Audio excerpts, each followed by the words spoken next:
Ramadan, momentum melatih khusyuk dalam salat. Bismillahirrahmanirrahim. Assalamualaikum warahmatullahi wabarakatuh. Alhamdulillahilladzi nahmaduhu wa nasta'inuhu wa nastaghfiruhu. Wa na'udzu billahi minasy syururi anfusina wa min sayyiati a'malina. May yahdihillahu fala mudhillalah wa may yudlil fala hadiyalah. Wa asyhadu an la ilaha illallah wahdahu la syarikalah wa asyhadu anna Muhammadan abduhu wa rasuluh sallallahu alaihi wasallam wa ala alihi wa ashabihi wa man tabi'ahum bi ihsanin ila yaumiddin. Amma ba'd. Sahabat Mafdua yang dirahmati Allah, sebelum saya menyampaikan kultum Ramadan ini, jangan lupa subscribe dan like dulu channel ini ya, karena sedekah klik Anda sangat bermanfaat untuk channel ini. Terima kasih. Jazakumullah ahsanal jaza. Puji syukur kita panjatkan kehadirat Allah Subhanahu wa Ta'ala yang telah memberikan kita nikmat iman dan Islam. Shalawat serta salam semoga senantiasa tercurah kepada junjungan kita Nabi Muhammad sallallahu alaihi wasallam beserta keluarga, sahabat, dan seluruh pengikutnya hingga akhir zaman. Pada kesempatan yang mulia ini, marilah kita membahas pentingnya melatih khusyuk dalam sholat, terutama di bulan suci Ramadan ini, di mana kita berusaha meningkatkan kualitas ibadah kita. Yang pertama, makna dan pentingnya khusyuk dalam sholat. Sholat bukan sekedar gerakan tubuh, tetapi juga ibadah yang melibatkan hati, pikiran, dan perasaan seorang hamba terhadap Allah. Khusyuk dalam sholat adalah keadaan di mana hati kita benar-benar hadir, merendahkan diri di hadapan Allah, dan memahami setiap bacaan serta gerakan dalam sholat. Allah Subhanahu wa Ta'ala memuji orang-orang yang memiliki sifat khusyuk dalam sholat mereka dalam firman-Nya. A'udzu billahi minasyaitonir rajim. Bismillahirrahmanirrahim. Qad aflahal mu'minuna alladzina hum fi shalatihim khashi'un. Yang artinya, sungguh beruntung orang-orang yang beriman, yaitu orang-orang yang khusyuk dalam sholat mereka. Quran Surat Al-Mu'minun ayat 1-2. Ayat ini menunjukkan bahwa khusyuk dalam sholat adalah tanda keberuntungan dan keberhasilan seorang mukmin. Yang kedua, hadis tentang keutamaan khusyuk dalam sholat. Rasulullah sallallahu alaihi wasallam bersabda, "Innar rajula la yansarifu wa ma kutibalah illa usyru sholatih. Tus'uha, tumunuha, subu'uha, sudusuha, khumusuha, rubu'uha, tulutuha, nisfuha." Rawahu Abu Dawud. Yang artinya, sesungguhnya ada seorang yang selesai dari sholatnya, namun tidak ditulis baginya pahala, kecuali 1/10-nya, atau 1/9-nya, atau 1/8-nya, atau 1/7-nya, atau 1/6-nya, atau 1/5-nya, atau 1/4-nya, atau 1/3-nya, atau setengahnya. Hadis riwayat Abu Dawud. Hadis ini menunjukkan bahwa nilai sholat seseorang tergantung pada tingkat kekhusyuannya. Semakin tinggi khusyuk kita dalam sholat, semakin besar pahala yang kita peroleh. Yang ketiga, perkataan para sahabat tentang khusyuk dalam sholat. Para sahabat Rasulullah sallallahu alaihi wasallam sangat menjaga kekhusyuan dalam sholat mereka.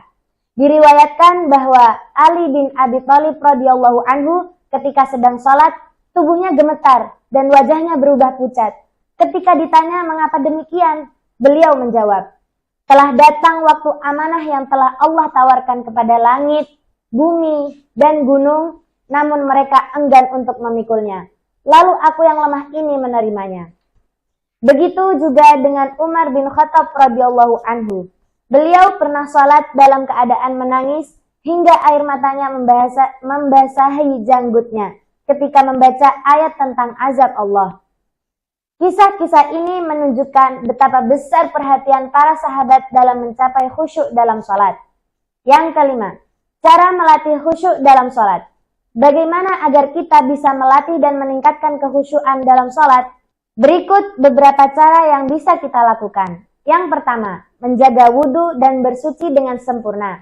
Wudhu yang sempurna akan membantu kita lebih siap dalam beribadah. Yang kedua, menghadirkan hati dalam sholat. Sadari bahwa kita sedang berdiri di hadapan Allah Subhanahu wa Ta'ala. Yang ketiga, memahami makna bacaan sholat. Dengan memahami arti bacaan sholat, kita akan lebih mudah meresapi setiap ayat dan doa yang kita ucapkan. Yang keempat, sholat di tempat yang tenang.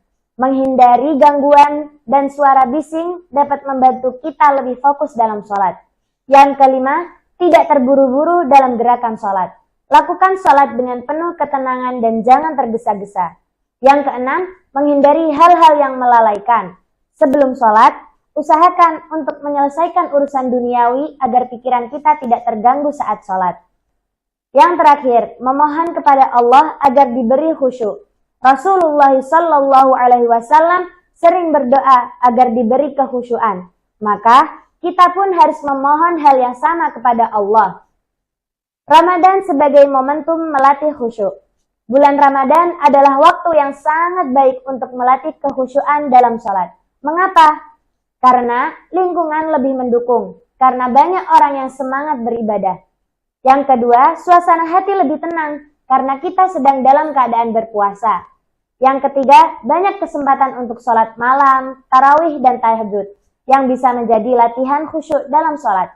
Dan yang terakhir, maka marilah kita manfaatkan bulan Ramadan ini untuk lebih mendekatkan diri kepada Allah dengan sholat yang lebih khusyuk. Sahabat Mafdua yang dirahmati Allah, khusyuk dalam sholat adalah salah satu kunci keberuntungan seorang mukmin. Sebagaimana yang disebutkan dalam Al-Quran, Quran Surat Al-Mu'minun ayat 1-2. Rasulullah Sallallahu Alaihi Wasallam juga menegaskan bahwa nilai sholat seseorang tergantung pada tingkat kekhusyuannya. Hadis riwayat Abu Daud. Maka, marilah kita berusaha melatih kekhusyuan dalam sholat dengan memahami makna bacaan dan menghadirkan hati saat beribadah.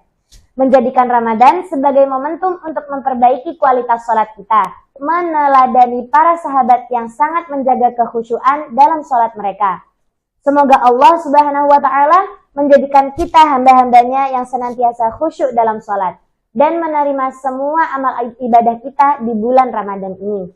Sahabat Mafdua yang dirahmati Allah, di penutup saya menyampaikan kultum Ramadan ini. Sekali lagi saya mengajak untuk tidak lupa subscribe, like, dan share video ini ya. Sedekah klik Anda sangat bermanfaat untuk channel ini. Terima kasih telah menonton video ini. Semoga bermanfaat dan menambah ilmu dan ketakwaan kita kepada Allah Subhanahu wa Ta'ala. Jazakumullah ahsanal jaza. Allahumma ja'alna minal khashi'ina fi salatihim warzuqna husnal khatimah waghfir lana dzunubana wa taqabbal minna a'malana. Wassalamu alaikum warahmatullahi wabarakatuh.